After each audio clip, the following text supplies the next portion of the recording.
Let's begin with a basic explanation of the class trial. So, your votes will determine the results. If you can figure out who done it, then only they will receive punishment.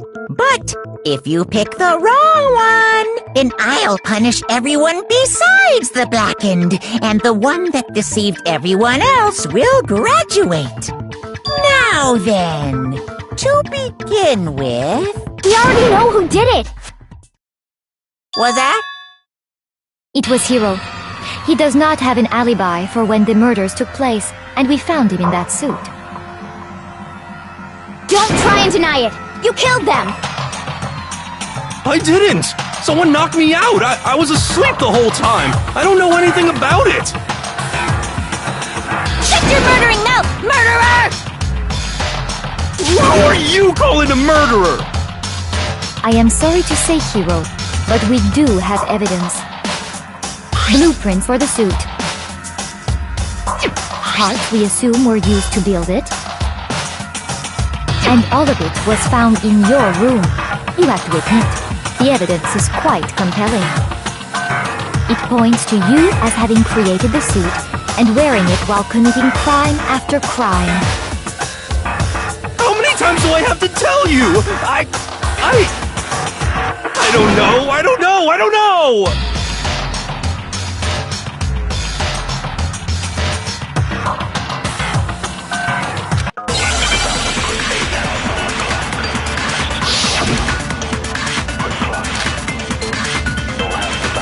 Everything we found in your room.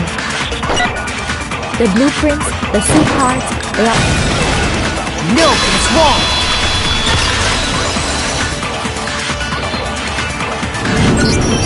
Are we sure Hiro really made those blueprints? What do you mean? Well, take a look at this. It's the note that Hiro wrote, asking everyone to meet up after Alter Ego disappeared. The handwriting's obviously different, wouldn't you say? When you compare it to the blueprints.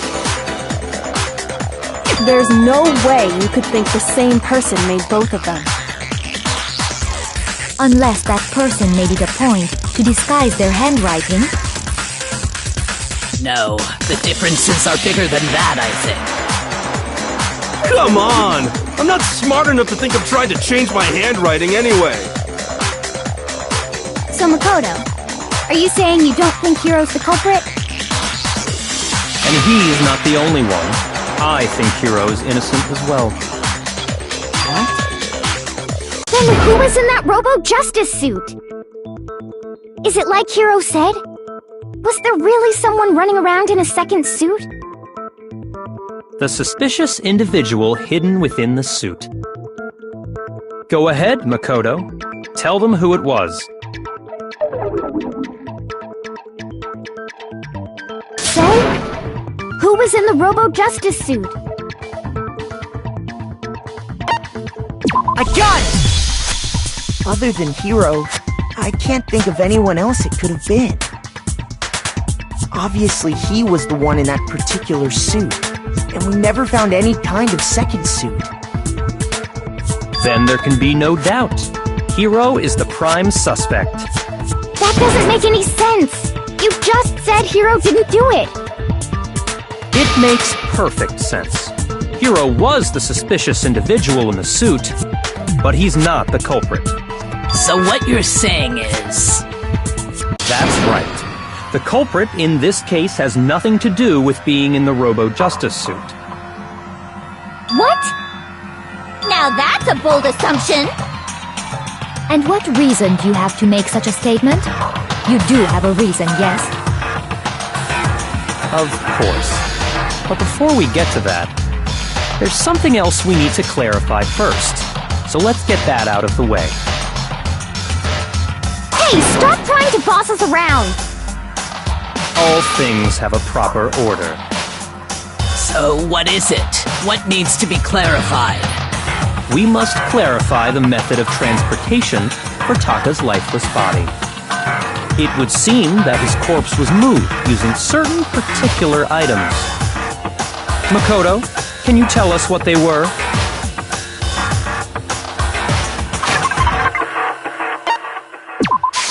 I got it!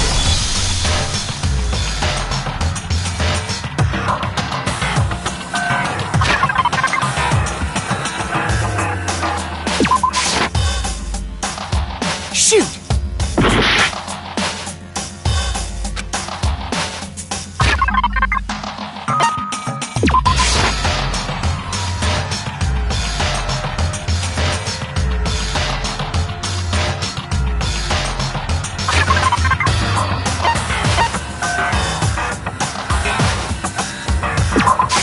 I got it!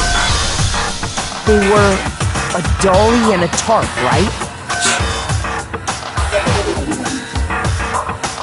So, let's see if I can explain. Taka's body disappeared from the equipment room, and then we rediscovered it in the repository. And when we found it for the second time, it was wrapped in a blue tarp, right? It was the same tarp that, up until then, was stored in the equipment room. So the killer must have seen it there, and decided to use it when they moved Taka's body. That way, they wouldn't leave any bloodstains while they were moving it. Okay, that explains the tarp. And the dolly? Same thing. I'm sure the dolly was in the equipment room when we first found Taka's body there. But when the body disappeared, so did the dolly. Later, when Taka's body reappeared in the repository, so did the dolly. In other words, you think they use the dolly to move the body. Am I right? But are you sure you are not mistaken? Huh? Are you absolutely positive the dolly was in the equipment room when we found Taka's body? That dolly was made specifically for moving large objects between the repository and the art room. It would be very strange indeed to discover it had made its way to the equipment room. Is it not possible that it was in the repository all along, and you simply didn't realize it? She's raised an objection. How do you respond? There is no shame in being wrong.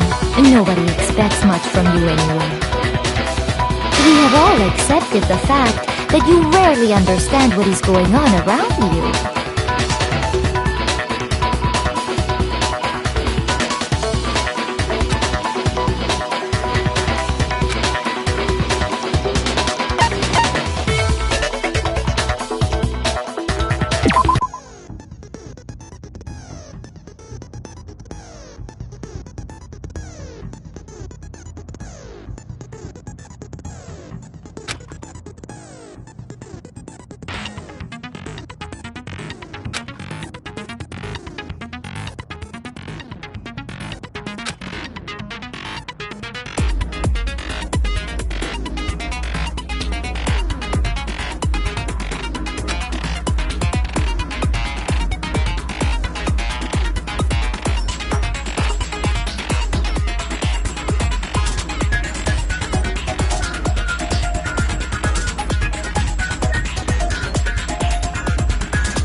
You have it wrong!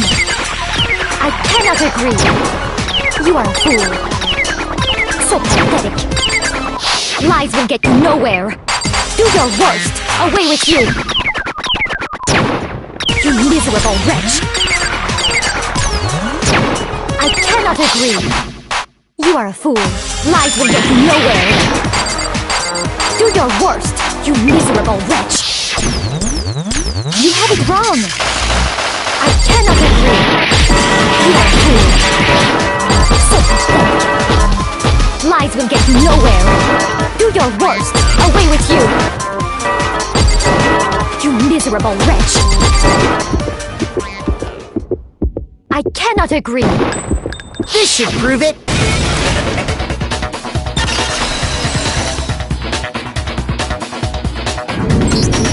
If you're asking for proof that the dolly moved, I have it right here.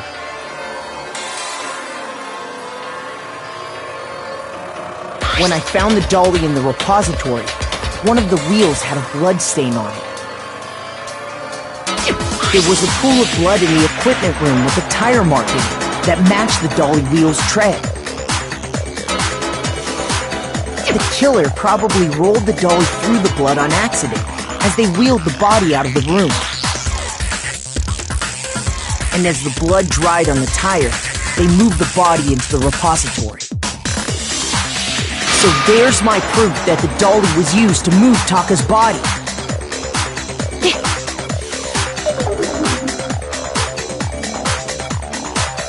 Well, anyway, that was just something we had to get out of the way.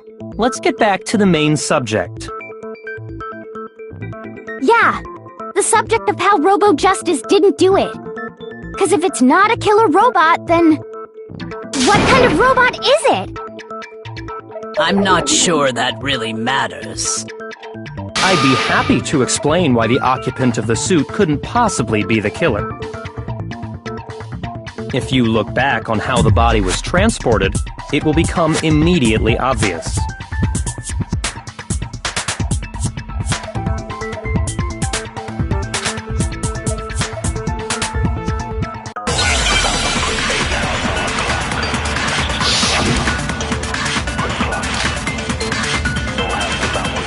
As we know, Taka was killed in the equipment room.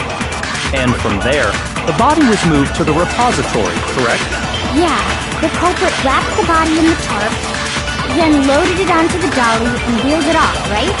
Now, keep in mind that the dolly doesn't have a handle. Well, yeah, but even without a handle, all you'd have to do is bend over. No, that's wrong!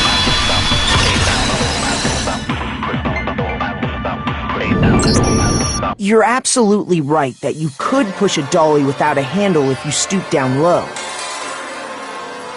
But if you were wearing that suit, do you think you could actually get into a position like that? What do you mean? Think back to what you said when we were all checking out the suit together, remember?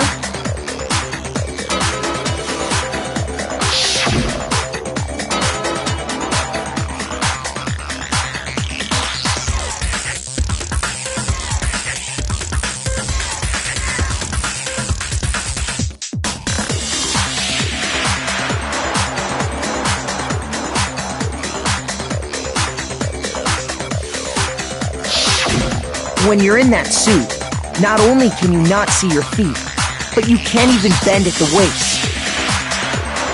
Am I right about that? Now that you mention it, yeah. It seems like it'd be awfully hard to push that dolly if you couldn't bend over. Well, what's to stop you from simply pushing the dolly with your feet? When you can't even see your feet? You really think someone could kick the dolly all that way? Yeah, it'd be totally impossible! Not that I can say for sure myself. On top of that, if you were wearing such a rigid, cumbersome suit, it's very unlikely you would have the dexterity to go about wrapping the body in a tarp. Well, I mean, isn't that just a matter of taking off the suit when you're ready to move the body?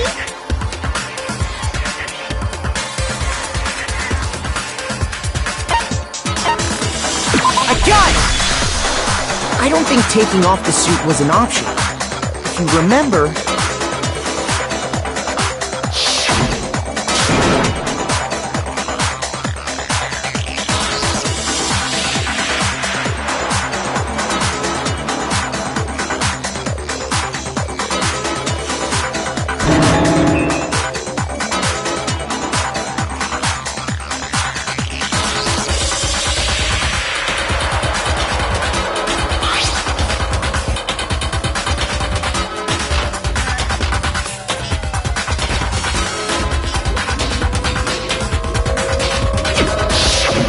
That's true.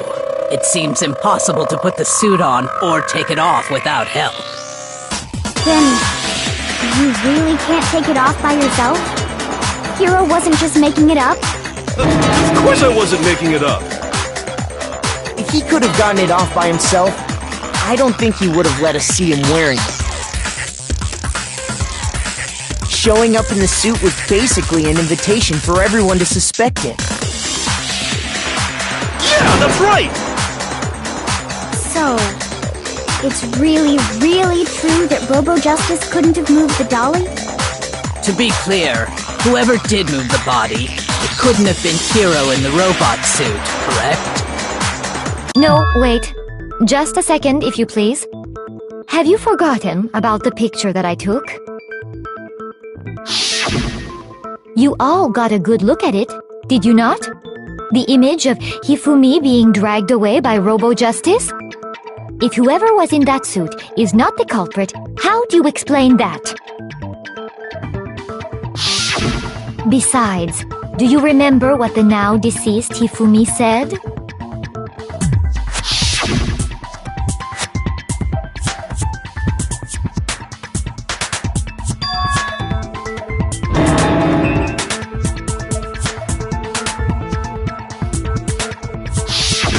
So long as those facts exist, the proper conclusion is beyond question. The individual inside the suit and the culprit are one and the same. It was Hiro, without a doubt. Yeah, that's gotta be right. Hold on a second! It's still far too early to reach that conclusion. Besides, there's no hurry to decide who did it. Before we rush to a verdict, shouldn't we explore every single possibility? Instead of seizing on one viewpoint, the truth is uncovered by analyzing things from every angle. Perhaps, but where do we go from here? Let's review this series of unfortunate events from the beginning. Maybe we'll uncover something new. What a pain in the ass! I don't disagree, but our lives are on the line. If this is what it takes, we have to do it.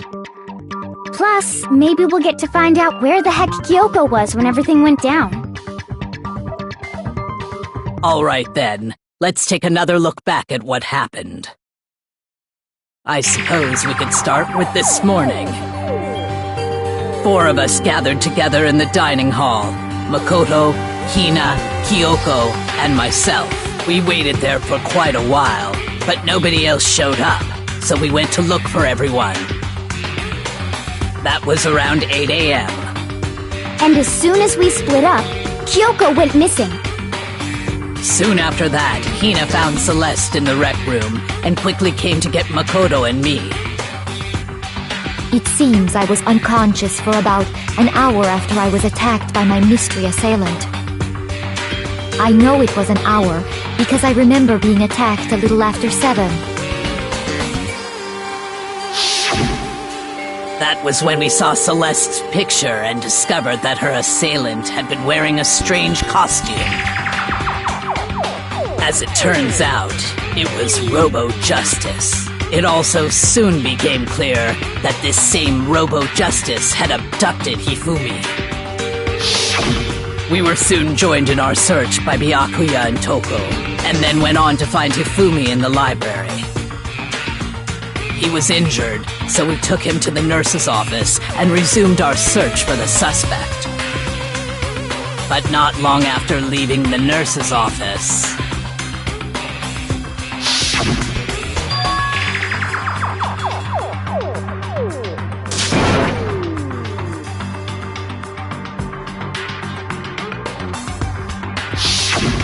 When Celeste told us that, we decided to split up and search the second floor. And soon after that... I saw someone moving around on the 3rd floor, and I yelled out to everyone as soon as I did.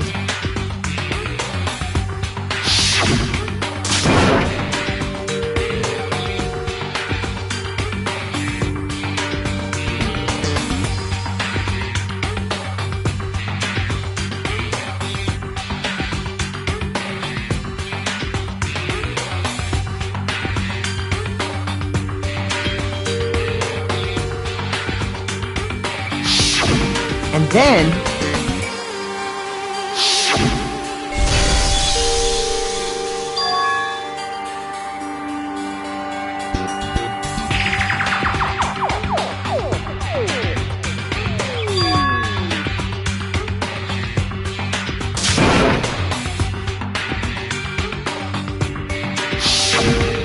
that point, we decided to divide up into two groups. Celeste, Hina, and I went back to the nurse's office, while Sakura, Byakuya, and Toko chased after the suspect. When we got back to the nurse's office, we found Hifumi, dead. And that's when we heard the body discovery announcement. I left Celeste and Hina there and headed back to the third floor to let the others know what had happened.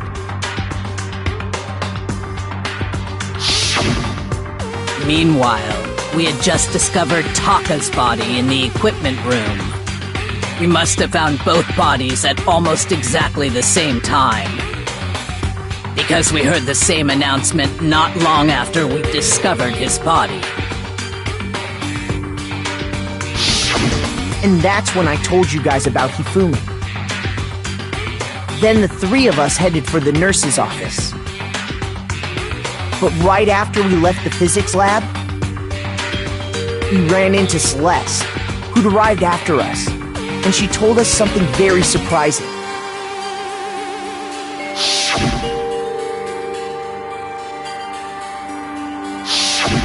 We rushed back to the nurse's office and saw that she was right. Then we remembered we'd left Toko passed out in the equipment room, so we hurried back again.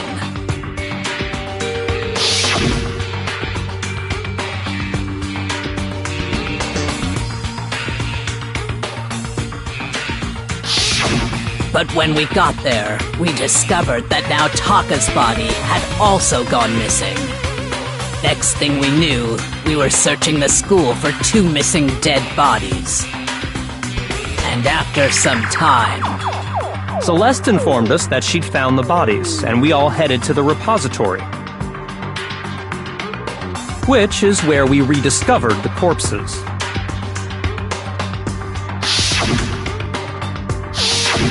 I think that about covers it. I see. The whole thing sounds exceptionally complicated. It certainly seems to me that these are not a simple series of connected events. Okay, well, if that's true, then what? Rather than a single series of events, I think we have to consider each murder a separate situation. And from there, we can uncover the contradictions surrounding all of them. Now then, let's get started, beginning with what happened to Taka.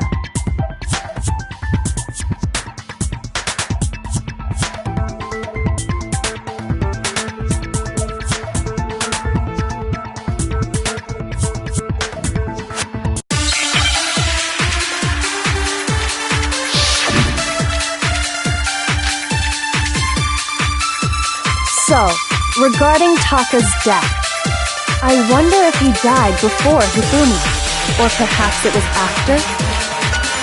We already know what order they were killed in. Taka came last. What makes you say that? Because of the numbering of the Justice Hammers. It's true that Hifumi was killed with Justice Hammer 3, while Taka's death came from a swing of Justice Hammer 4. See? So it's obvious Taka came after.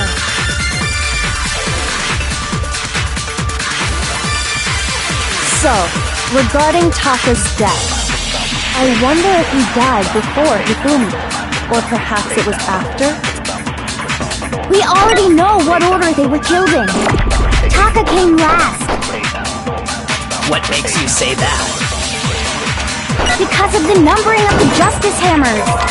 It's true that Hifumi was killed with Justice Hammer 3, while Taka's death came from a swing of Justice Hammer. See? So it's obvious Taka came after. So, I wonder if, or perhaps it was after. We already know what order they were killed in. Taka came last. What makes you say that? Because of the numbering of the Justice Hammers. No, that's wrong!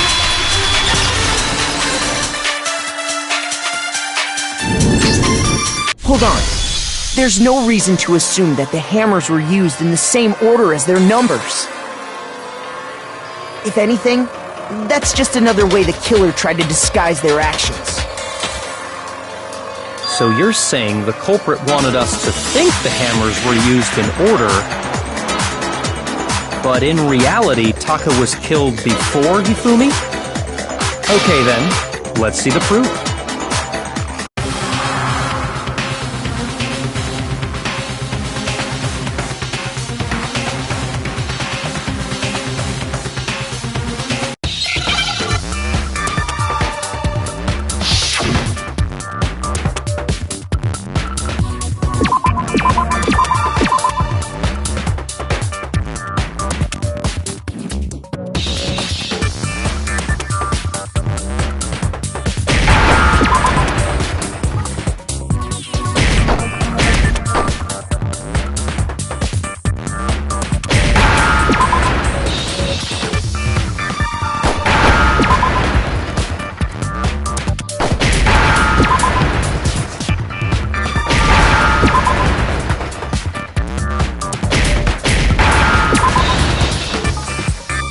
Now I understand! I got it! Papa's wristwatch! See? Look! It broke with the hands pointing just past 6 o'clock. It must have gotten broken when he was attacked by the killer. Because as of last night,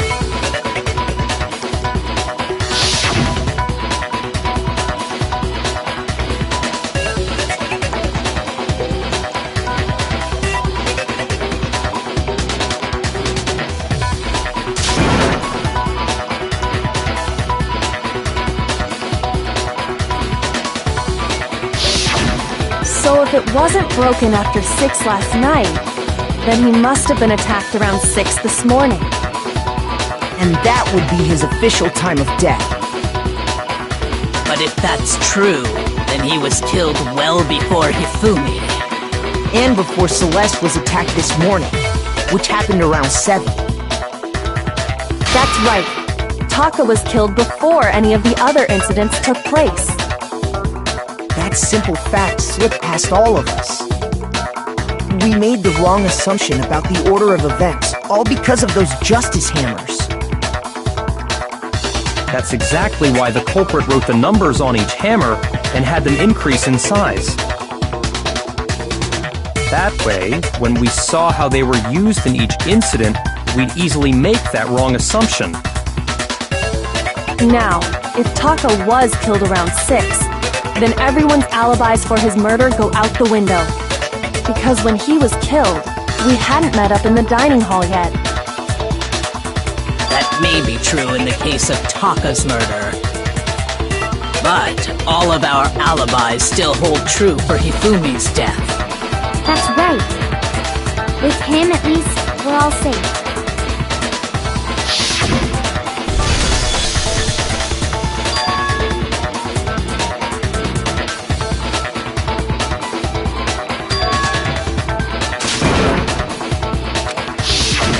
When we heard Hifumi screaming, we were all together. Except for Hiro and Kyoko. Then we all ran down to the nurse's office, and that's where we found his body. That's totally true! We're all in the clear! Oh, I know! They must have recorded him screaming on a tape or something, then played it later on! If that's true, where's the tape? I don't know. Don't just go making stuff up! Anyway, we all have rock-solid alibis for when we heard Hifumi scream. Since all of us were there together, clearly none of us could have killed him. And it does not stop there. There was also the moment when we discovered his body had disappeared. When his body vanished from the nurse's office, Hina and I were in the bathroom together, while everyone else was in the equipment room, correct? And then there's the disappearance of Taka's body from the equipment room. At that time, we were all gathered together in the nurse's office because of Hifumi going missing. Well, don't forget, I was passed out in the equipment room the whole time! Wait, Then what if Genocide Jill did it? She could have dragged Taka's body out of there right then! Even if she could pull that off, there's no way she could have done the same with Hifumi's body. Because, as we just established, she was passed out in the equipment room when his body disappeared. Besides, I didn't do either of them anyway. In other words, it is impossible that any of us could have killed Hifumi or moved either of their bodies. On the other hand, Hiro and Kyoko had disappeared, so they most certainly could have done those things. So what now, Kyoko? For now, we can't get fixated on who did it, or we'll just keep going around in circles. So instead of who, I propose we start talking about how. In particular, I think we need to figure out how Hifumi's body got moved. That's true. We searched everywhere, but we couldn't figure out how to explain his body disappearing. And according to what Celeste said,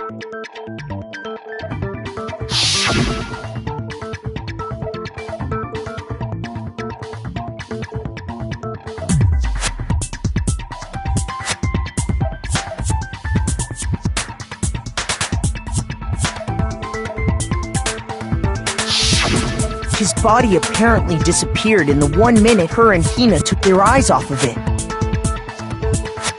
But to carry that much weight from the first floor up to the third in that short amount of time?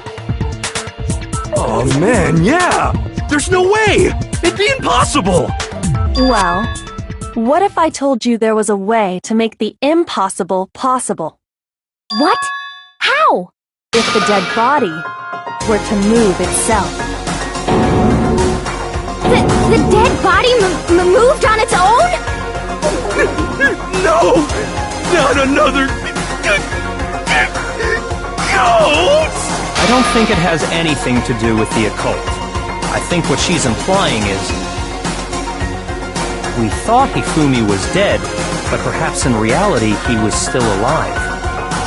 He was alive? Are you saying Hifumi wasn't carried out of the nurse's office, but simply walked out on his own? But I mean, we found his body. He was dead. Perhaps he was simply playing dead. That it isn't possible.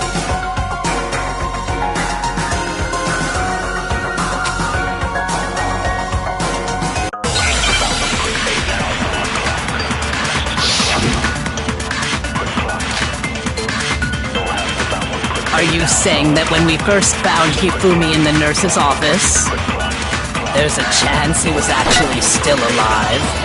No, it is impossible. Hifumi was dead, without a doubt. And you know that how? Surely you heard the body discovery announcement along with the rest of us. Hifumi's dead body had been found. And that is why the announcement was made. Are we really so sure about that? Maybe the announcement was intended to signal someone else's discovery.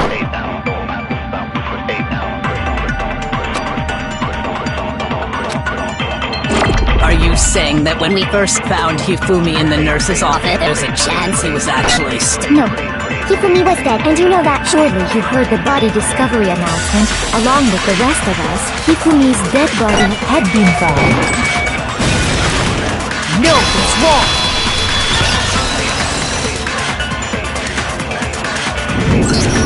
Was the body discovery announcement that was made really intended for Hifumi? Of course it was. The announcement played right after we discovered his body. Maybe. But that was also the same time that Taka's body was found. That's right. It wasn't long after finding his body that we heard the announcement. So there's a good chance we've made a mistake in there somewhere. I think we've confused whether the announcement was for Hifumi or Taka. First of all, if 2 bodies had been found, there really should have been 2 announcements. Maybe Monokuma simply got lazy and rolled them together into one. What do you say, Monokuma? Any comment? Well, it's a very sensitive issue, so I can't go into too much detail. But what I can say about the body discovery announcement is that it's only broadcast when 3 or more people find a dead body for the first time. That didn't answer our question, man. We're asking if you're a lazy bum. No, actually, that was plenty. He said it's only broadcast when a body is discovered for the first time, which means even if we find the same body again later, he won't make the announcement again. If that's true, then why was the announcement made again later on? Huh? Later on? Exactly. We heard the body discovery announcement twice.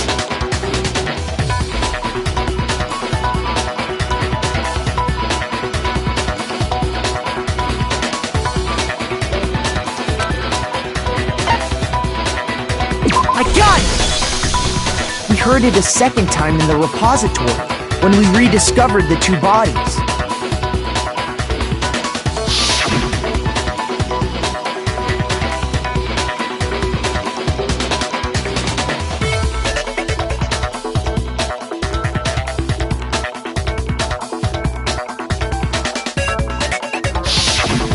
It didn't seem weird at the time, but it contradicts what Monokuma just told us, doesn't it? Exactly. If we were actually rediscovering both bodies, the announcement shouldn't have played. And in reality, when the 2 dead bodies were rediscovered, one of them was actually being discovered for the first time. So, when we found Hifumi the first time in the nurse's office, he wasn't actually dead yet. Meaning, he wasn't actually found dead until we came upon him in the repository. And that's just part of it. There's one other thing that leads me to believe he was still alive in the nurse's office. Oh, I know! Because he was super good at playing dead! Bada bing, bada boom! That is the worst logic I have ever heard. But honestly, I do not think there's anything that can prove he was still alive. Okay then, let's take another look at the events surrounding the discovery of his body. Then it should become clear whether he was really alive or not.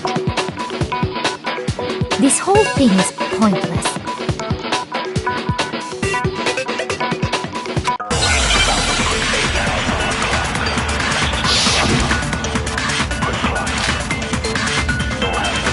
Well, here's one thing we do know.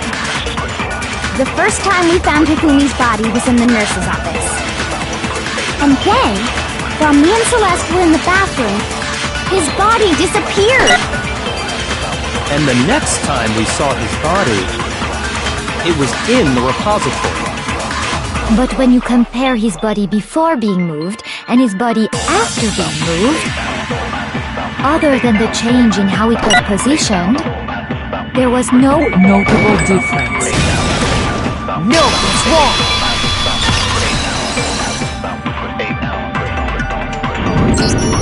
In fact, there was one clear difference between Hifumi in the nurse's office and the repository. His glasses. That fact alone proves that he was only playing dead in the beginning. Perhaps you'd like to fill the rest of us in? When we found Hifumi in the nurse's office, his glasses were covered with blood. But when we found him again later in the repository, they were spotless. And I found the item he used to wipe them clean in the nurse's office trash can.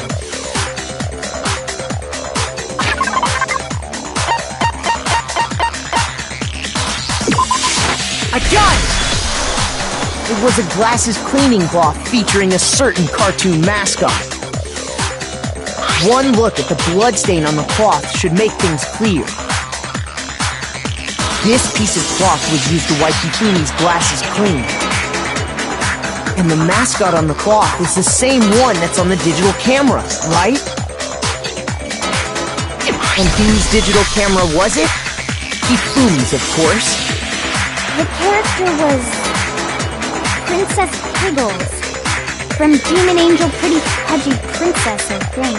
I highly doubt anyone but Hifumi would have brought something like this to school. I see your point, and the only people here who wear glasses are... I wouldn't be caught dead using a tacky piece of garbage like that. A few tissues is all I need to keep my glasses clean. Then there's no question. It belonged to Hifumi. So what you're saying is... What exactly? What I'm saying is, the blood on his glasses was wiped away using his own glasses cleaning cloth. Even if that is true, it does not mean he wiped the blood off himself. But who would benefit from a clean pair of glasses other than the glasses owner? That's a good point. And it must have been him, right? So let's assume that Hifumi was still alive in the nurse's office. He pretends to be dead. Then when he's alone, he wipes his glasses clean so he can see. Then he stands up and walks out on his own 2 feet. And with that, the impossible task of moving his copious corpse becomes possible, wouldn't you say? But then, if he was just pretending to be dead, what was with all that blood? Was it paint or something? The fridge in the nurse's office contains packs of blood for emergencies. He probably used one of those. He figured if he was gonna play dead, he should go all out, so he just dumped it everywhere! But he got crazy with it and had to wipe his glasses off when he was done! God, what an idiot! And if Hifumi was still alive at that point, the disappearance of Taka's body is easily explained. It should be perfectly obvious who must have moved Taka's corpse.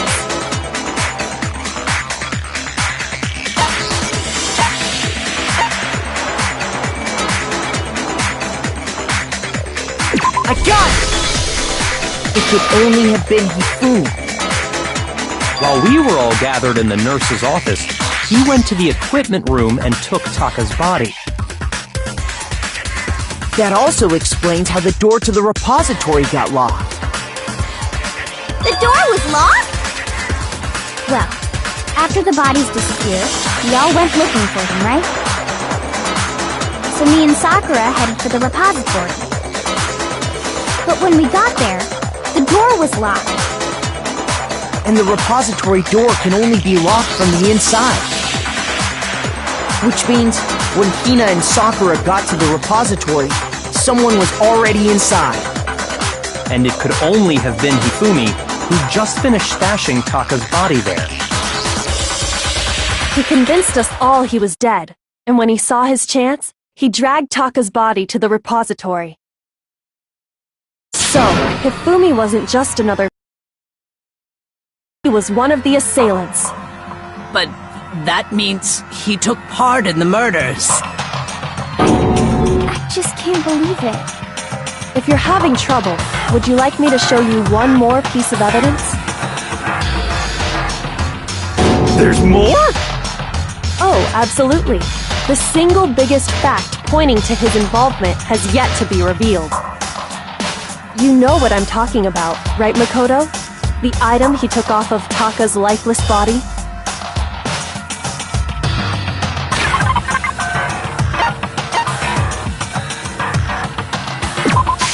I got it!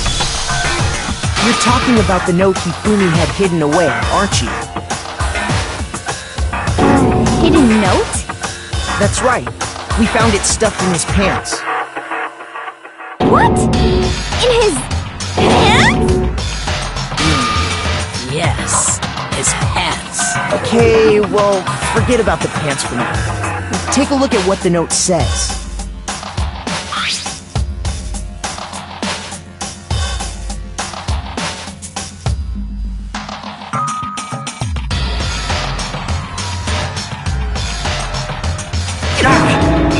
I was telling you about. The one that told me where to go. Huh? Wait, this one's a little different. In my note it said, Monokuma can't find out, so don't tell anyone else for now. Let's meet in the rec room at 1 a.m. I see. Then this note isn't the same one Hiro got. It's not the same? In other words, the killer got in touch with another person besides Hiro. And that person could only have been... I got it! That's right! Taka! The killer used this note to draw out Taka and murder him. Hello? Over here! Objection! Objection! I don't really understand what's going on, but Hifumi had that letter, right? So whoever wrote it wasn't drawing out TikTok, they were drawing out Huffy! Just to be clear, TikTok is Taka and Huffy is Hifumi, right? Ugh! Yes! Why must you ruin it every time?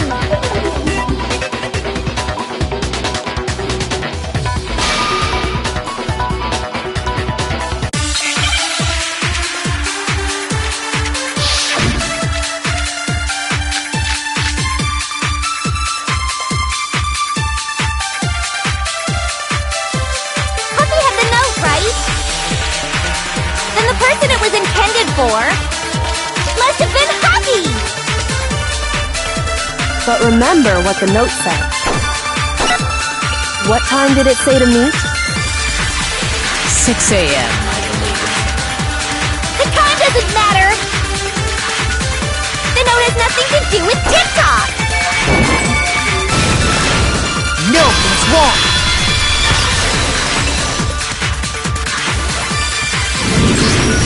No! There absolutely is a connection. What the hell are you talking about? The note said to meet at 6 a.m., which is the same time Taka was murdered. We've already proven that using his wristwatch. But there's more. Look where the note says to meet. The equipment room, right?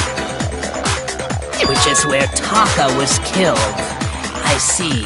So, Taka was murdered at both the time and place written in the note. I think that should be plenty to show that this note was definitely meant for Taka. Well, when you put it like that... No further objections!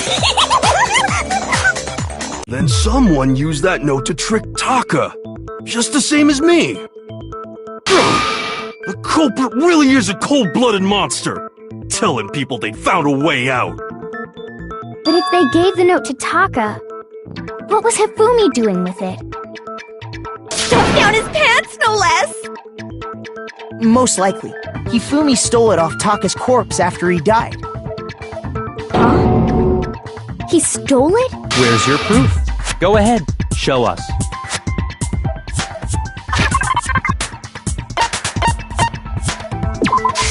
I got it! When I searched Taka's body, I saw that his lifeless hand was gripping a small scrap of paper. If I'm right about this, the sheet of paper this piece came from is... I knew it! It fits perfectly with the note we found hidden on Hifumi! Then Taka's scrap and Hifumi's note. Yup, they're from the same piece of paper. Hifumi had the note meant for Taka, while Taka's corpse still grasped a small piece of that note. There is only one way to explain it. Taka died clutching the note. Hifumi tried to free the note from his death grip, leaving behind only one small scrap. Did I get all that right?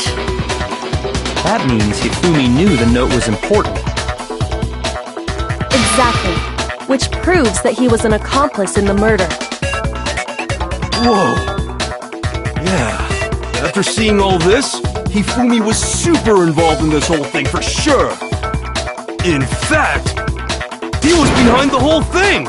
In fact, he's still alive! Sorry, no. When we found him in the repository, Hifumi was truly and completely dead. The second body discovery announcement proves that. So then, who killed Hifumi? Whoever did is the mastermind, the true killer. He was killed in the repository, so he must have been killed not long after transporting Taka's body. So, he must have been killed after Taka's body vanished, but before we found both bodies in the repository. During that time, we'd all split up and were searching for Taka's missing body. In other words, during that time, none of us have alibis. Wait, but me and Sakura were together. Stop trying to steal the spotlight, you stupid walrus! Who are you calling a walrus? Anyway, when they were killed bothers me too. But there's something that's been bothering me even more. And what might that be? The weapon they used to kill Hifumi! The weapon? Yeah, because I mean, according to the Monokuma file, the way Taka and Hifumi were killed was almost the same, with them having similar fractures and all. But Justice Hammer 3 and 4 were still laying around in the nurse's office and equipment room, right? So if Hifumi was killed in the repository, the culprit would have had to grab one of the hammers, kill Hifumi, then put the hammer back where they found it. But wouldn't that be seriously risky for him? I'm surprised. It seems there's some semblance of a brain knocking around that skull of yours after all. Hell yeah, it's packed in there good and tight. He's right, though. I don't understand it either. The Monokuma file makes it clear that they were killed using similar instruments. But if the hammers were already laying around those other rooms... So the question is, how could the culprit have gotten their hands on either of the hammers? Personally, I haven't a clue. So which hammer was used to attack Celeste? Number 1 or number 2? Those were accounted for in other rooms too. And I don't think either one is big enough to kill someone. Then, Is it not possible they used a different weapon? I don't think it is possible. They were both killed with the same kind of thing, right? So then, what was used to kill Hifumi?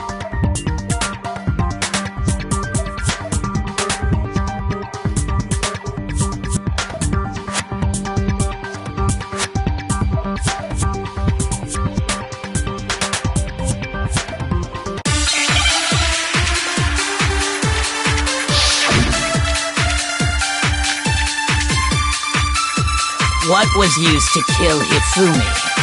Was it Justice Hammer 3? Maybe Justice Hammer 4? Well, whatever it was, there's one thing we have to figure out. How was the culprit able to move around so freely with the weapon? How did nobody witness them carrying it? sounds like a Justice Hammer 5 is about to make its appearance! Check out murdergear.com/hammertime for more info! Well, one thing seems pretty clear. The murder weapon had to be one of the Justice Hammers! And, that's about it.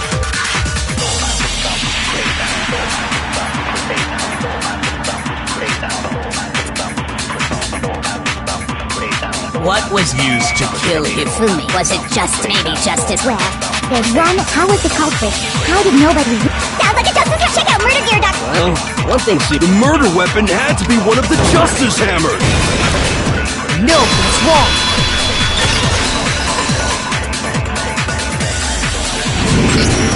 The murder weapon wasn't a Justice Hammer at all.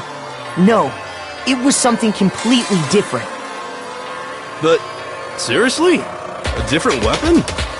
Specifically, a hammer from the repository. The killer could have easily used that to kill Hifumi. Now, all the hammers in the repository were covered in flecks of grit and debris. But for some reason, one of them had been scrubbed clean. And the reason it had been scrubbed clean was most likely because it was used to commit murder. If the hammer got covered in Hifumi's blood, of course they'd have to clean it off. I'd also like to point out that the repository has all kinds of hammers. Big ones, small ones, and even some flat mallet-like ones. I think whoever made the Justice Hammers used those as a basis for their design. If that's true, that would explain the Monokuma File's note about the wounds being similar. So Hifumi moved Taka's body to the repository, where someone then used a hammer to kill him. Whoever did that is the true killer. The one Hifumi was working with. And the one who betrayed him. Hold on a moment. I still think it's strange to assume someone was working together with him.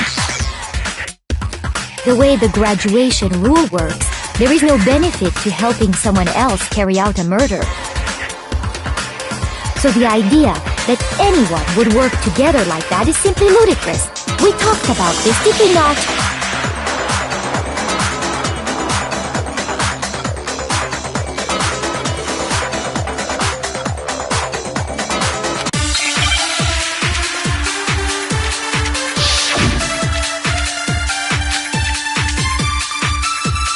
Based on the rules that have been laid out for us, even if more than one person is complicit in the murder, only the one who actually carried out the act can graduate and survive. Assuming the rule holds true, it is simply impossible that two people work together on this. That is how the rule was explained to us. But that only really applies if there's one murder, right? In this case, however, there were two murders.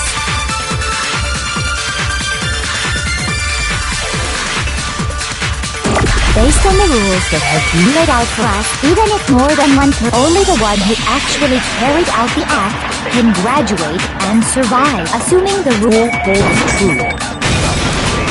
No, that's wrong!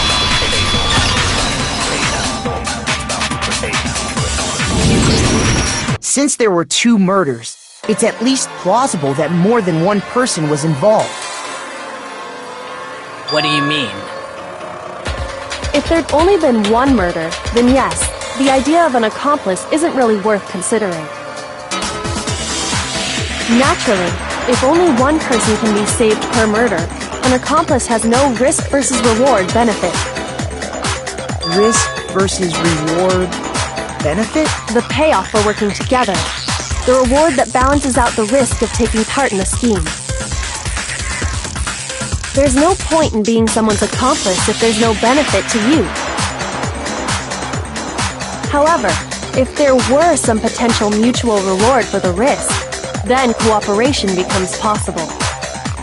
You're saying that two people could act as each other's accomplices to commit two separate murders.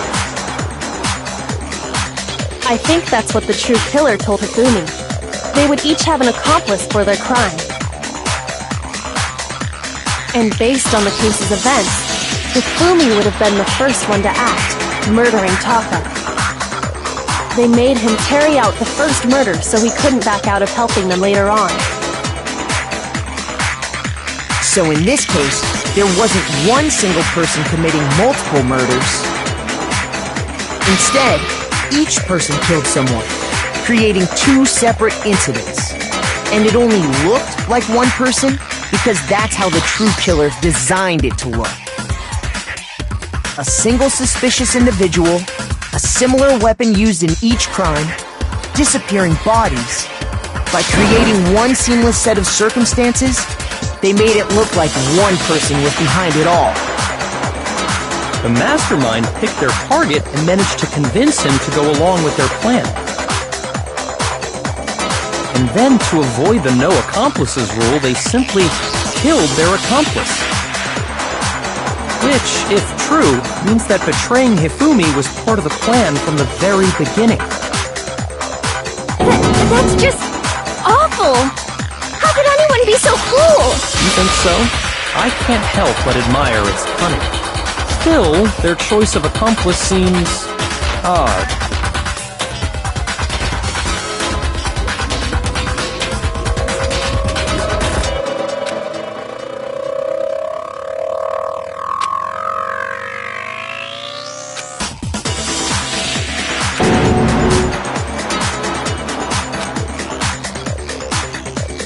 I understand how an accomplice could be involved.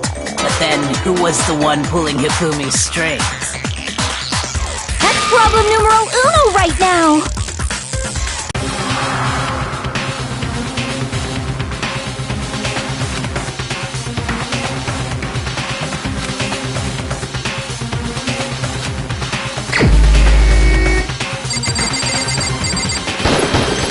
Here's my answer! It was Celeste. So I'm the suspicious individual now, am I? I really do hate this kind of joke. A joke? I wonder. So what you are saying, then, is that I specifically chose to work together with Hifumi.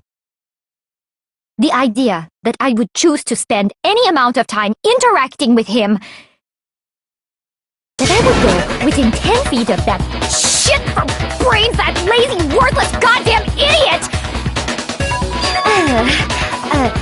Pardon-moi. Just to be clear, there is evidence to support it. Is that so? It is. Throughout the investigation, there was certain behavior that was common only to the two of you. Considering what we've learned so far, it only further proves that the two of you were working together.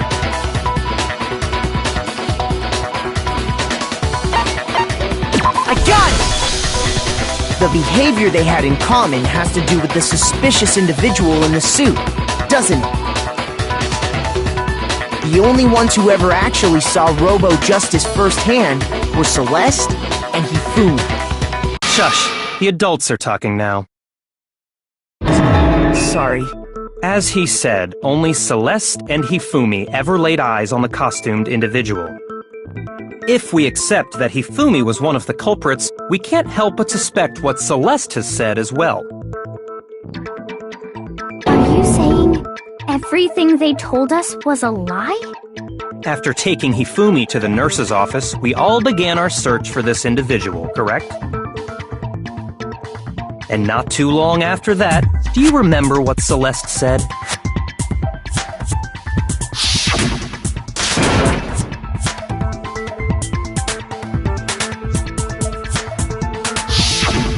We headed to the second floor specifically because of what she claimed to have seen. Next, to draw us all to the physics lab up on the third floor, She let out a blood-curdling scream. and when we'd all come to see what was wrong, what was it she said?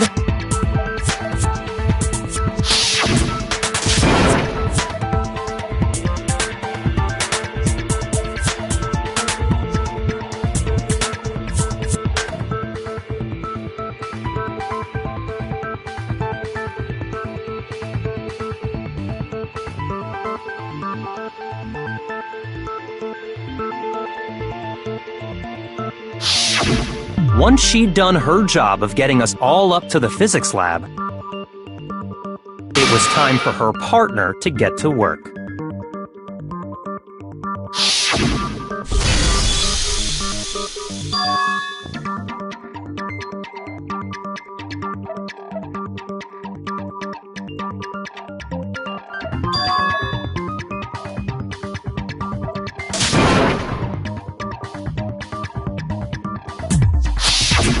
It was to get us to divide into two groups, so that we would discover both bodies at the same time? In fact, Celeste was precisely the one who proposed that we split up.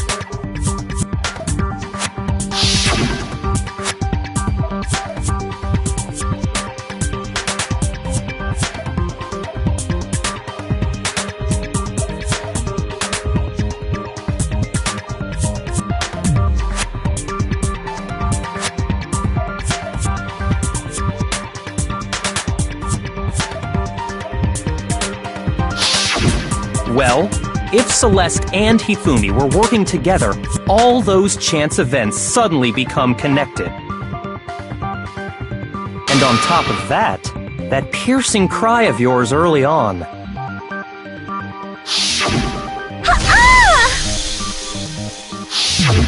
That was to signal Hifumi, wasn't it? It was your way of telling him, we're on the 3rd floor, everything's going according to plan. Why else would you let out a scream that could have carried across the sea? I just realized another strange thing. When we found Hifumi in the nurse's office, who we now know was only pretending to be dead,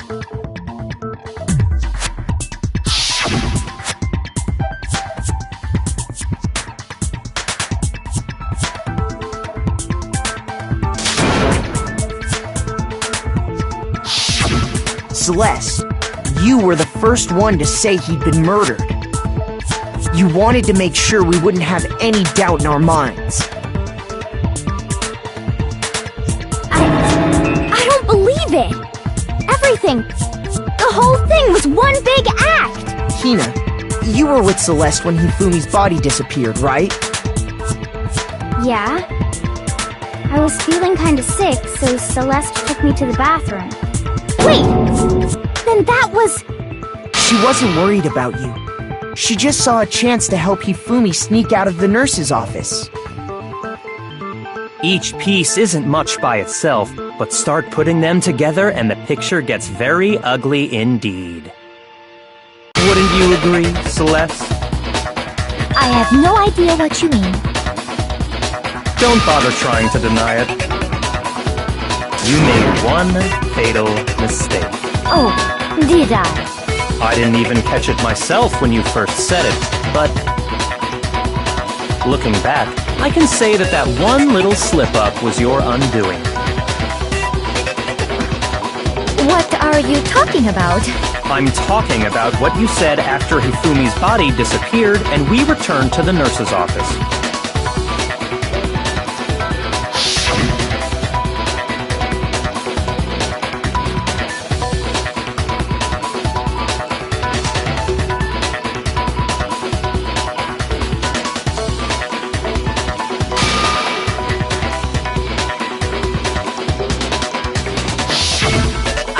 Her saying that too, but I don't understand what's so strange about it. Then pay attention. Sakura, Toko, and I were first to discover Taka's body in the equipment room. Then Makoto showed up and told us Hifumi had been killed, so Sakura and I left with Makoto. Once we were in the hall, we ran into Celeste, and the 4 of us headed to the nurse's office. Now, the entire time we were together, none of us said anything about Taka being dead. Think about it. Celeste's comment doesn't make sense. It was completely out of place. Yeah, I see what you're talking about. Although I don't really get what it means. You hear that, Celeste? Everyone's having some trouble understanding. Could you repeat what you said? If you're really not the culprit, you shouldn't have any problem repeating it, right?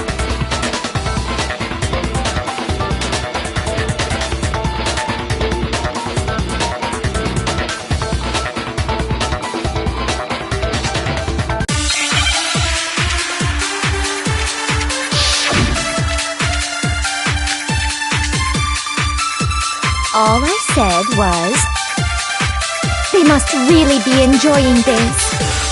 Enjoying the sight of us standing around, frightened and confused. They must be positively elated. We are all going to die here. We are going to die, just like those guys died. And that is all I said. And that's all it takes to finish this. It's obvious, isn't it, what was so strange about Celeste's comment?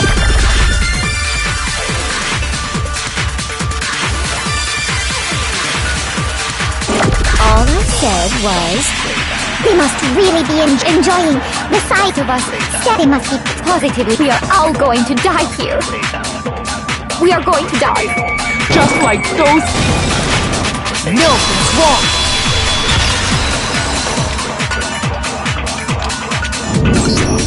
That's right. There's no reason Celeste should have said, just like those guys died.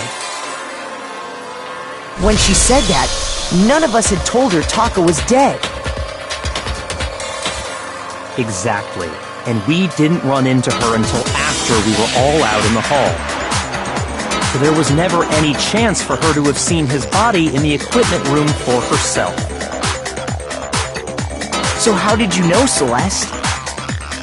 How did you know more than one person had been killed? And how did you know they were both guys? Because Kyoko had also disappeared, right? So she could have been dead too. You all have such vivid imaginations. You know that? Imaginations? You claim that I was lying when I told you about the suspicious person I saw. Then what about the picture I took? How do you explain this picture of the costumed villain dragging Hifumi away? It has to be some kind of setup, right? So let's put the suit on, and then she used the camera's timer to set up the picture. Have you so quickly forgotten? You are the only one who could have possibly fit into that suit. Plus, I happen to know that this particular camera does not have a timer. In other words, it is an unassailable fact that this is a picture of Hifumi being dragged away. If everything I told you was a lie, how can this picture exist? Simple. Are we sure that's really a picture of the suspect dragging Hifumi away? What could you possibly mean by that? Surely there are other explanations than the one you've offered up. No, there is no other explanation.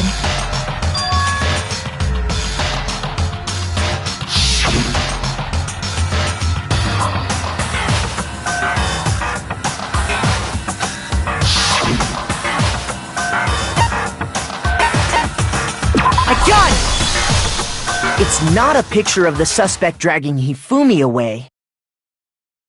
I would say it's a picture of Hifumi dragging the suspect away.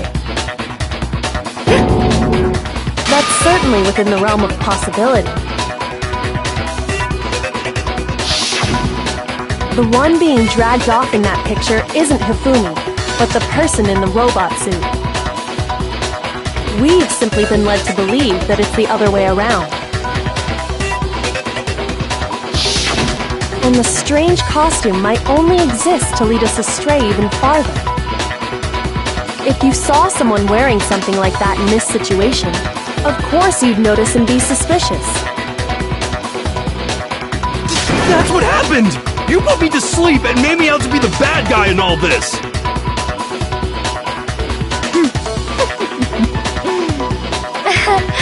Such a thing is utterly impossible. Hifumi was dragging him away? Ridiculous. Is it? I don't think it's ridiculous at all. Then shut your mouth and allow me to educate you.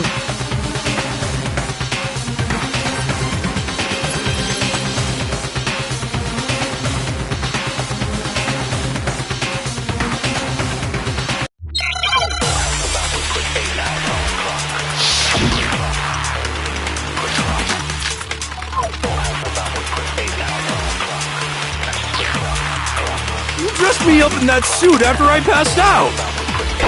Then you just draped me across Hifumi and had him carry my weight. You tried to make me look like the bad guy. Like I said, ridiculous. As you can see in the picture, the suspect is standing perfectly upright. If the person inside the suit was unconscious, there's no way they could stand up straight. No, that's wrong!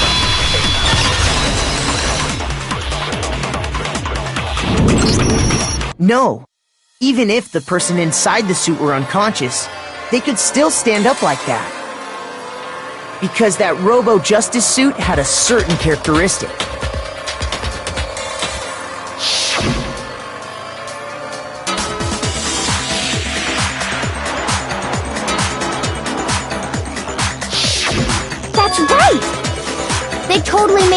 like when they made it, so it couldn't bend at the waist.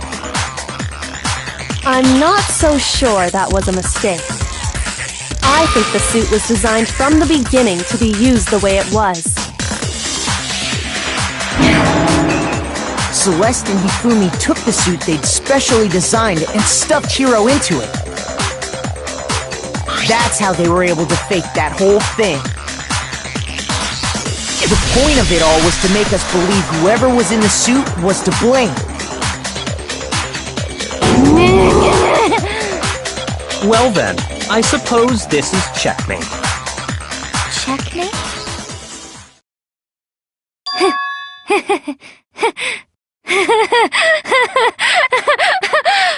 Don't make me laugh, you idiot! What do you mean, checkmate? Celeste? Clearly, you want to cram me into your little guilty box. Well, there's one little problem. Have you already forgotten what Hifumi told us as he lay dying?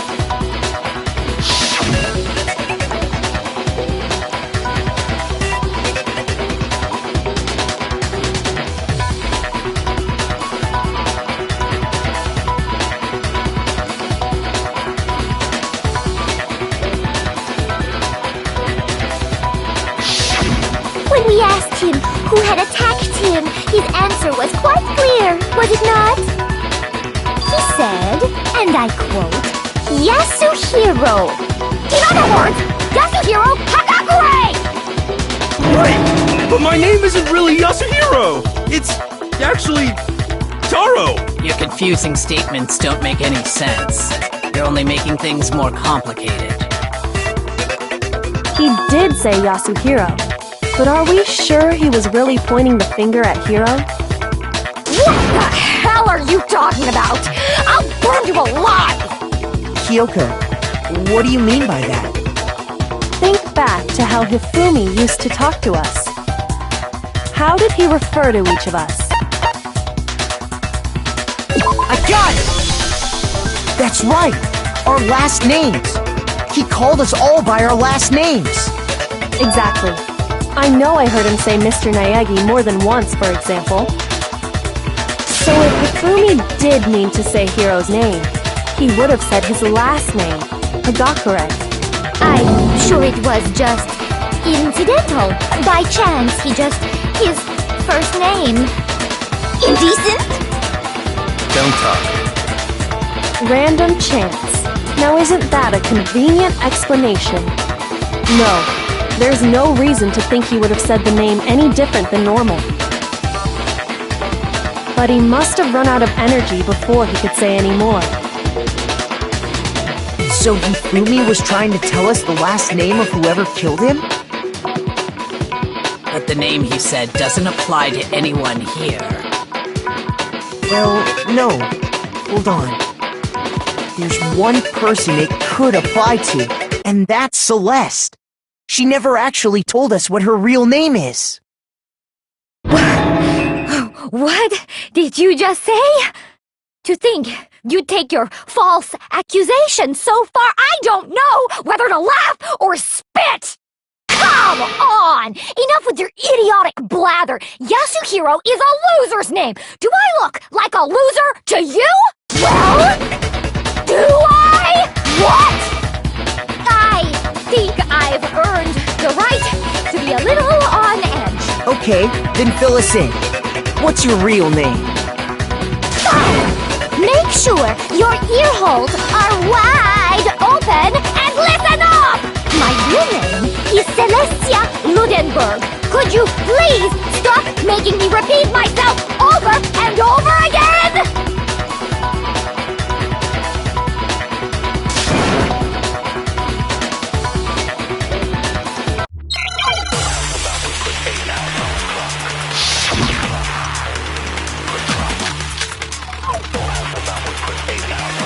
Hifumi was trying to tell us something. He wanted us to know the killer's last name, Yasuhiro. If there's one person here who might have that last name, It would have to be you, Celeste. You haven't told anyone what your real name is. How many times do I have to tell you? Me? name is... Celestia Ludenberg! God damn it! How long do you plan to go on pretending? I'm not pretending. It's the truth. And since you have no way to contradict me... That's the only truth there is! Moron! Hifumi was trying to... He wanted us to know the killer. If there's one person... It would have to be you, Celeste. How many times? Celestia Ludenberg! How long do you plan to go on? I'm not pretending. It's the truth. And since you have no way to contradict me... Milk is wrong!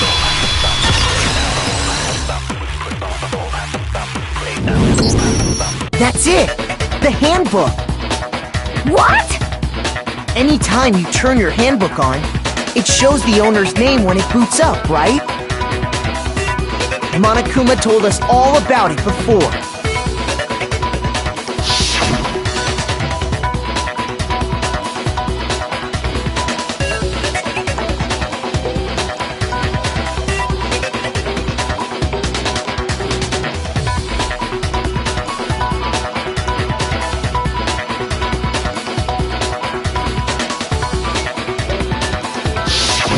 So all we have to do is check her handbook, and that'll clear up everything.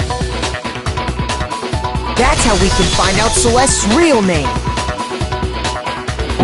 That's an invasion of privacy. I refuse to cooperate. Celeste, can you please just tell us what really happened? Please, just tell us. Even when I'm put in check, it's just my nature not to give up. Because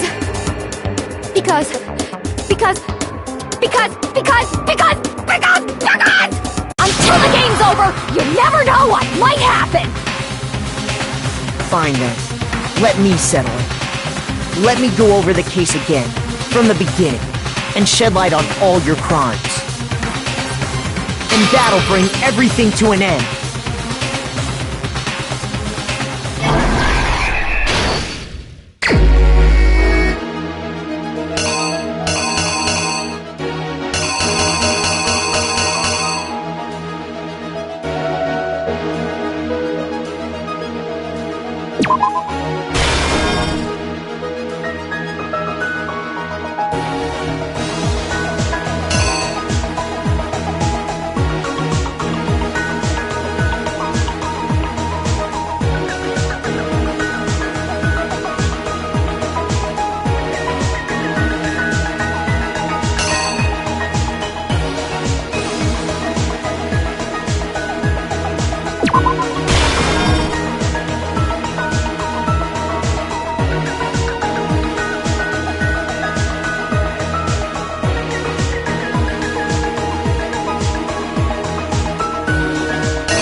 exactly what happened. Before anything, the killer persuaded someone to help carry out the murder. And that person was...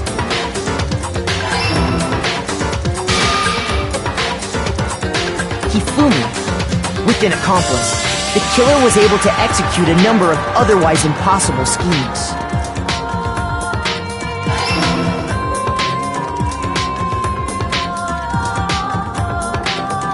First, they convinced someone to meet them in the rec room last night at 1 in the morning.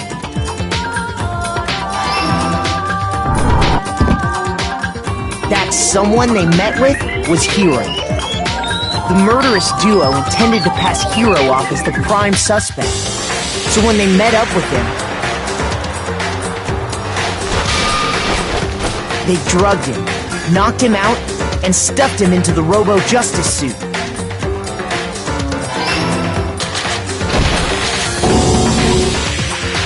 Next, Hifumi positioned himself to make it look like Robo-Justice was attacking him, while the killer used a digital camera to take pictures of the assault. They did all this just to create evidence that would put the suspicion on Hiro. When they were done with him, they shoved him, still unconscious, into the pool room locker.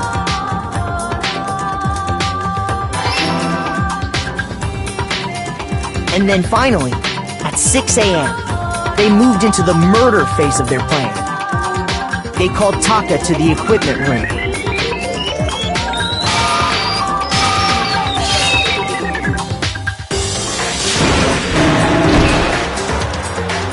And that's where Hifumi killed him, making it the scene of the first murder.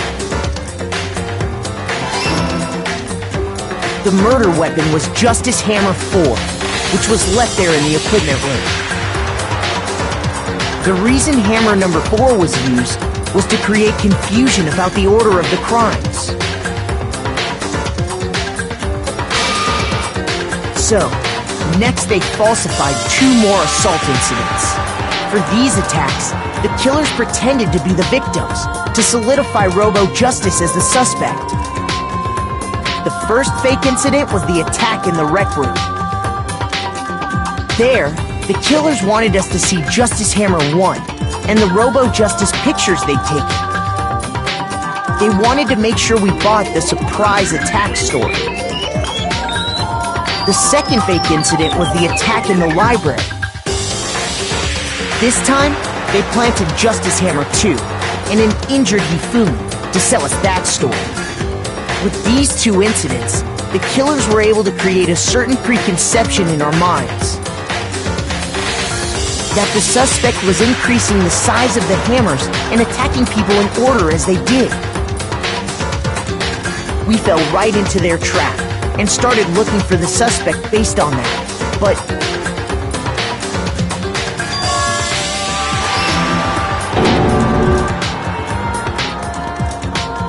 while we did that, we left Hifumi alone in the nurse's office. This was exactly what Hifumi was hoping for. He took a blood packet from the refrigerator and Justice Hammer 3 and turned the room into a crime scene in which he himself had apparently been brutally murdered.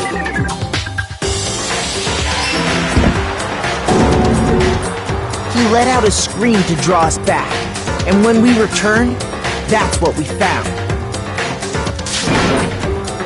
Meanwhile, the other group that had been out searching found Taka's body at the same time.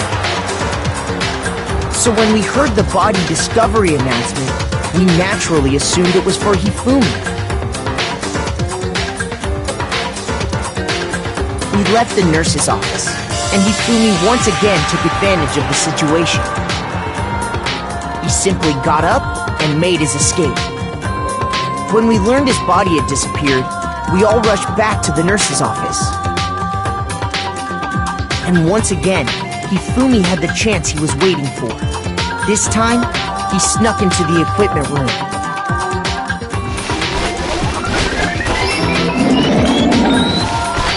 He left Taka's body in its heart and used the dolly to move it all the way down to the repository.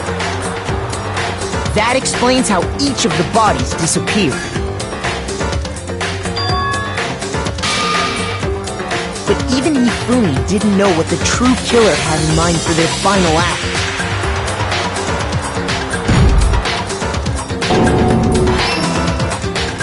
Their plan all along was to kill Hifumi and get rid of the one person who could betray them.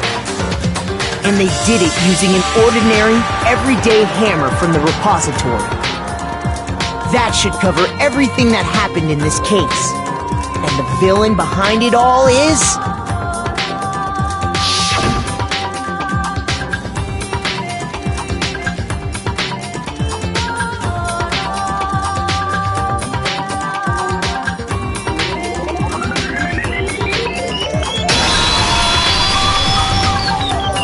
Celeste!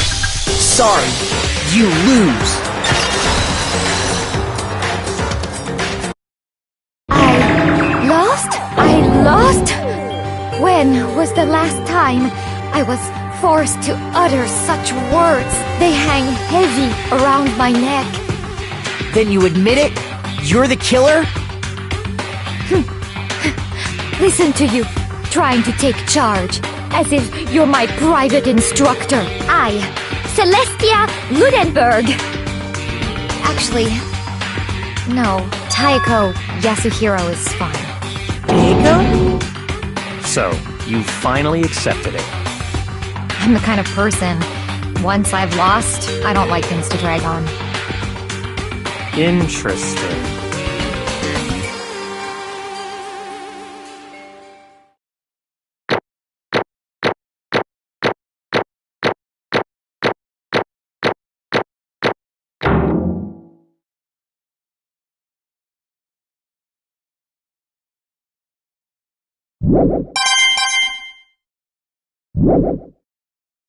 Okay, Monokuma. I'm ready to begin. Or, no, I suppose this is the end, isn't it? It is indeed the moment we've all been waiting for. Time to vote. Okay? Okay. If you would, please locate your lever and cast your vote. And when the votes are tallied, who will become the blackened? Will you make the right choice or the dreadfully wrong one? What's it gonna be? What's it gonna be?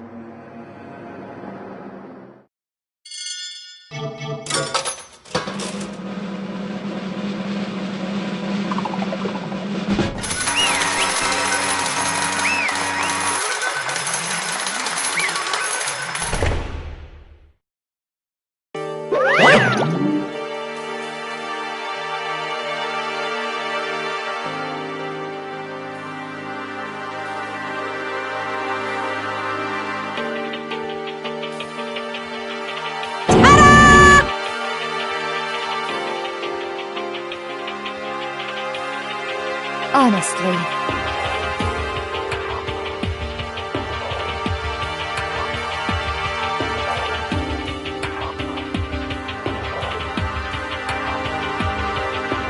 I knew it.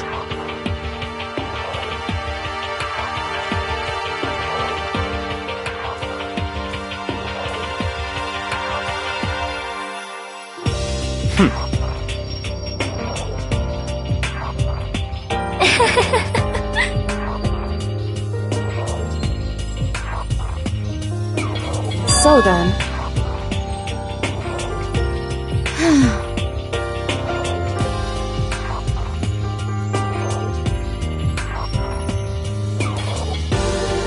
Indeed.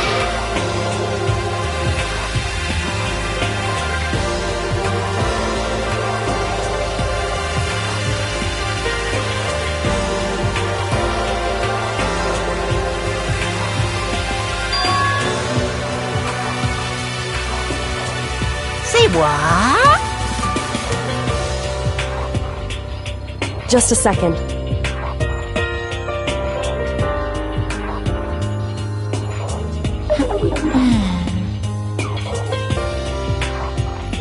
In other words...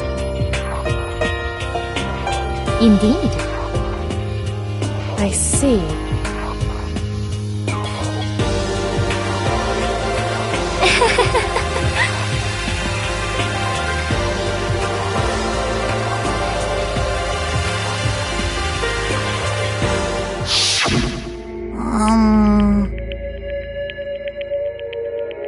Actually,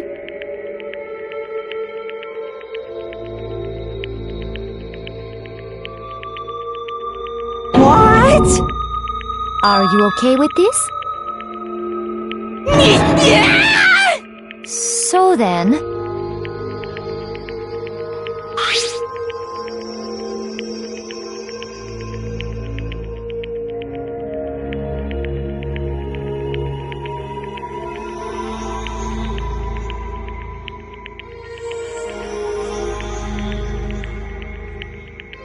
Damnation!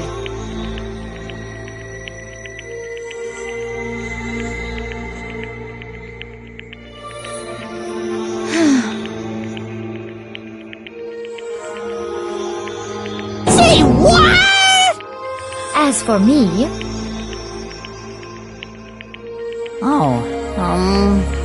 as for me,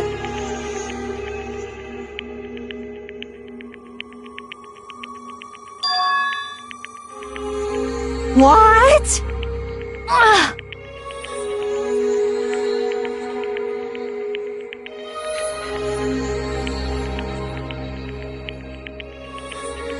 Damnation!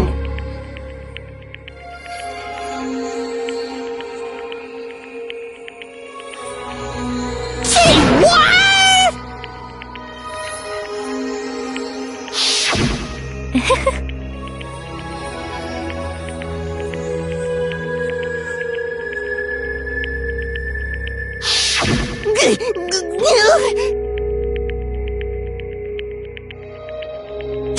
Completely unforgivable!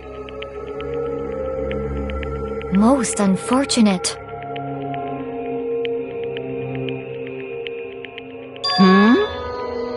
Actually,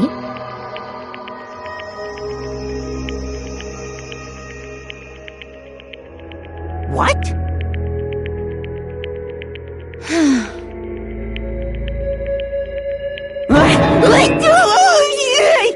indeed.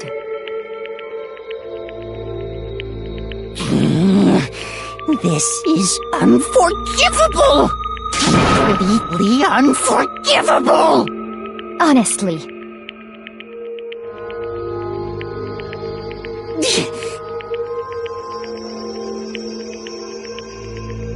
I swear I will save her! actually,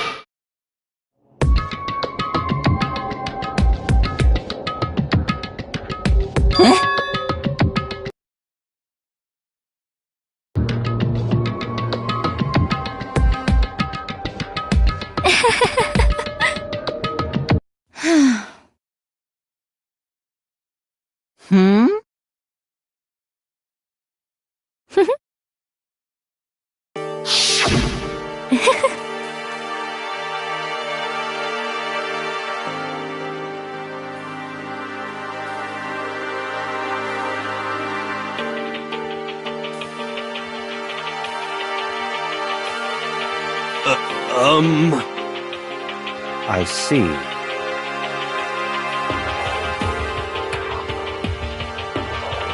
indeed.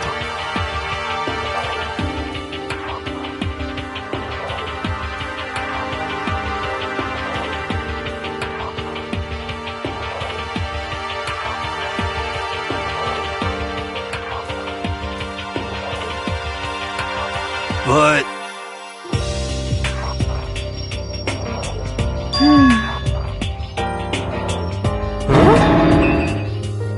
Let's see.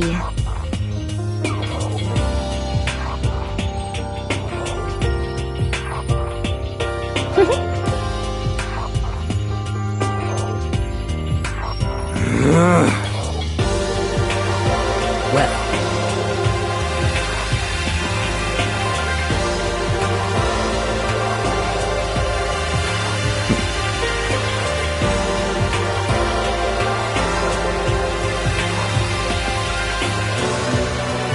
Are you okay with this?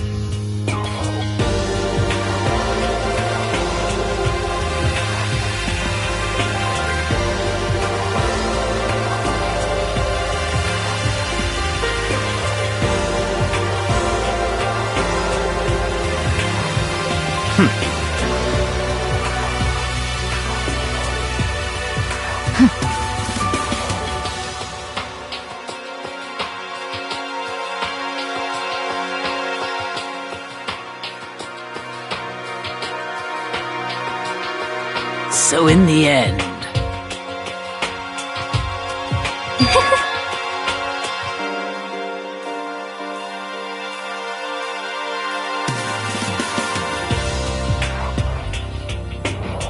What the heck? Well,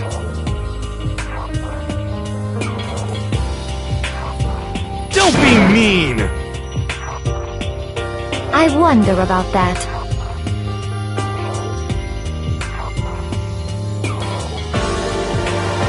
Why? What the heck?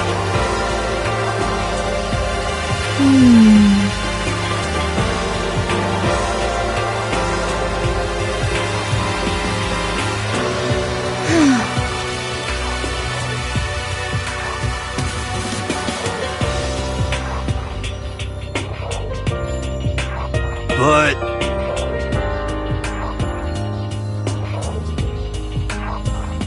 You little bitch! Hey!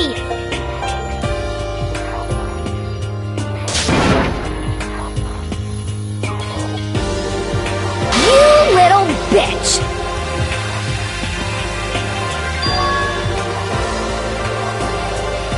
This is fine.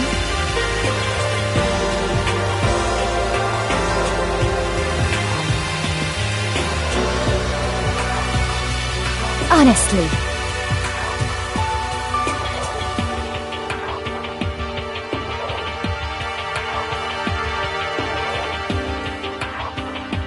As for me,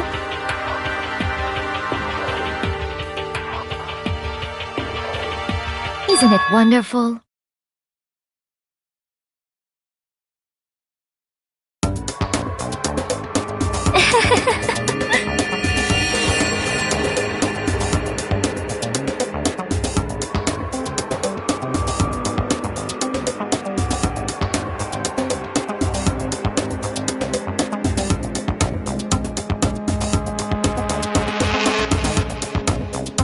This is fine.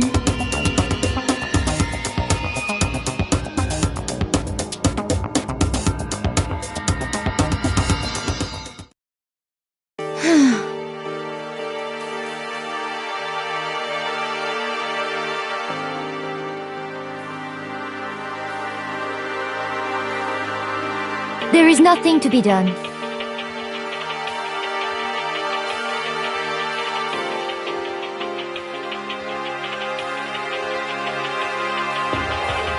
Just the worst.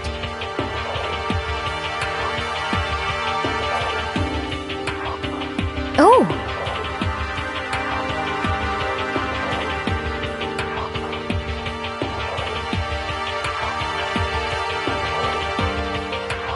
Do you understand?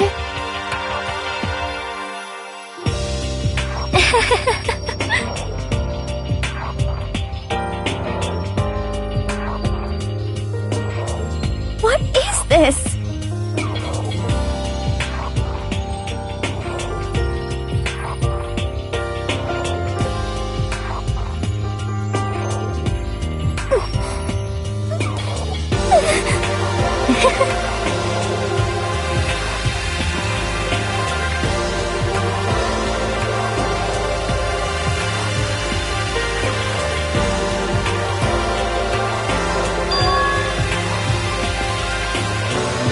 Yes, indeed.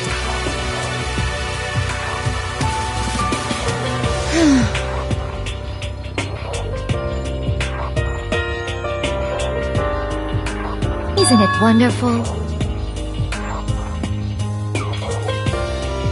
Hey!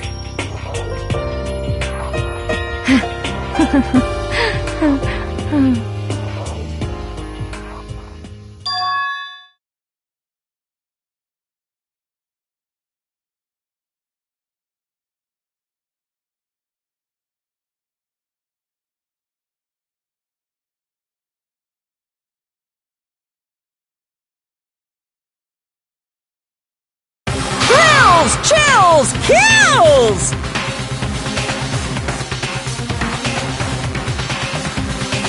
Now then, I've prepared a very special punishment! Let's give it everything we've got! It's punishment time! I guess I'll let Kyoko hold on to this. What? Will it really give you the hope you're looking for? I can't say I ever saw it that way. Which is why... Actually, it's not important. Well then, take care, everyone. Perhaps we'll meet again, in another life.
What are you gonna do?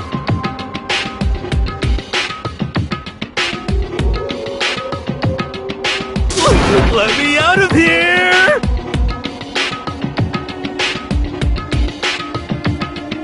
Too bad!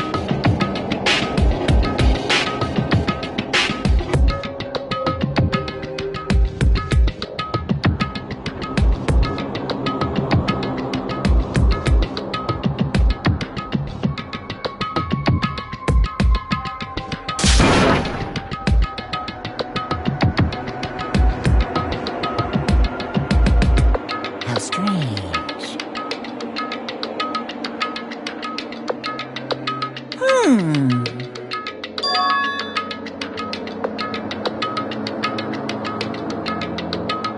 Hey! Hey! What? So then... You... Ooh! Hey, Ooh! How exciting!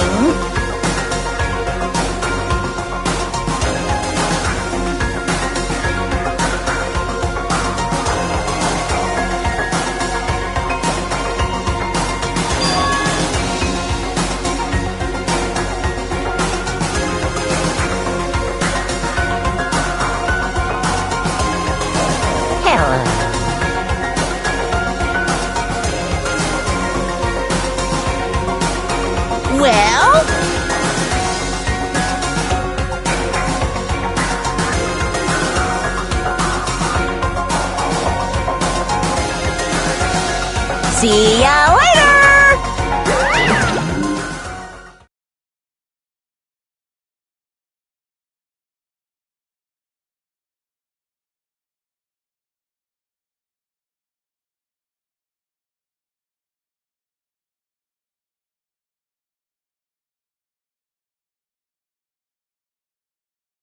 So...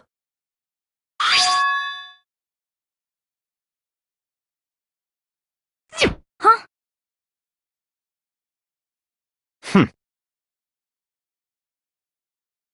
Hey,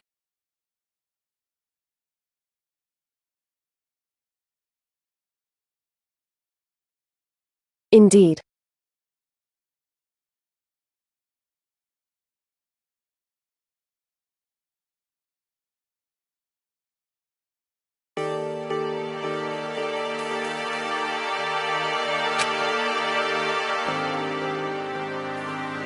Hey,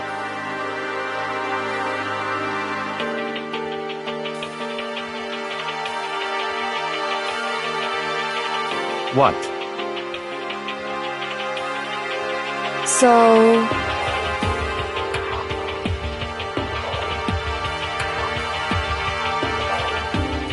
Come on.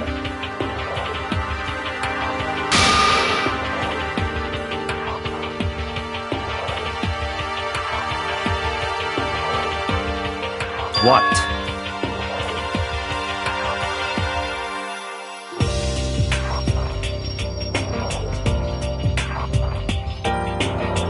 Goodbye.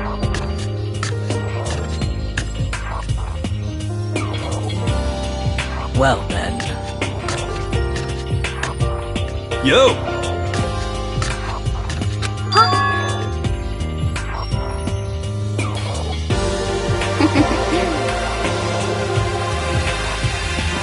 Okay.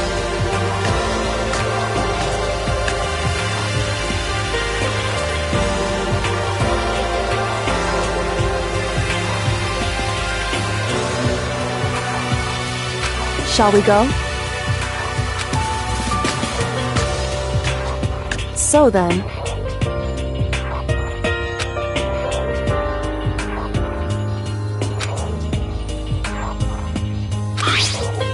You really came.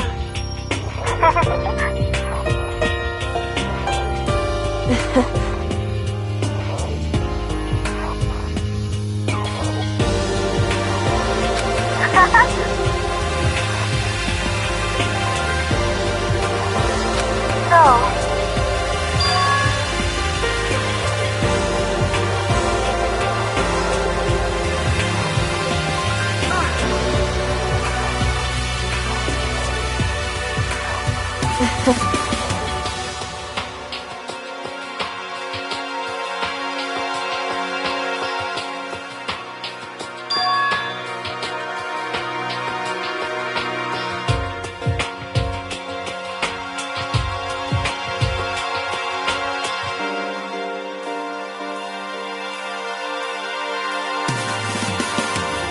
You...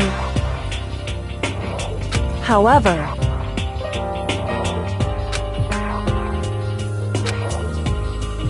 What?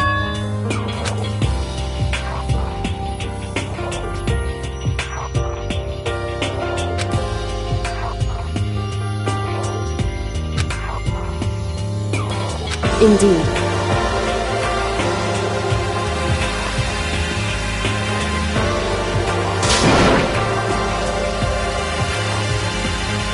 What?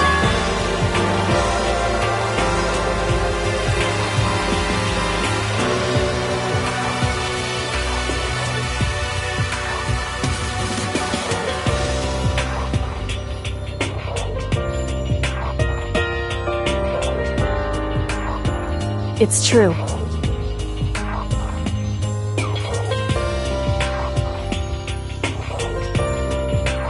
That's fine.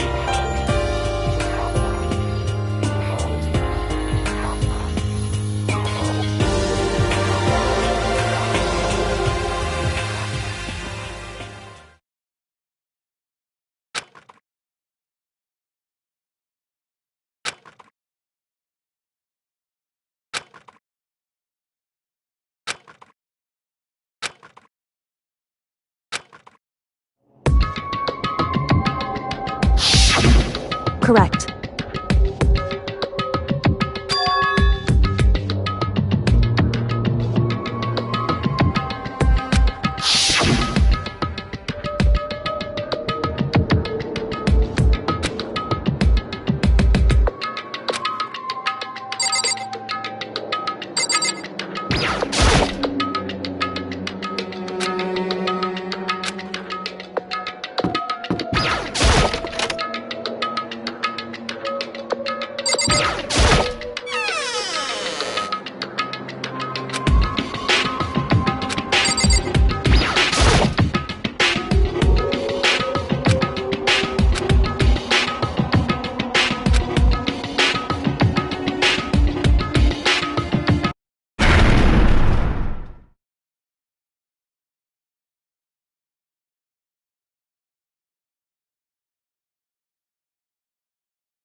Correct.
Why, what do you think you're doing? I asked you a question. What's the meaning of this? How dare you defy me? This wasn't part of the deal! I've made a decision. I will no longer retreat, no longer compromise, no longer regret. I've made my decision. I'm going to resist you. Okay, but you do realize what will happen if you go through with this, right? You haven't forgotten, have you? What I'm holding hostage?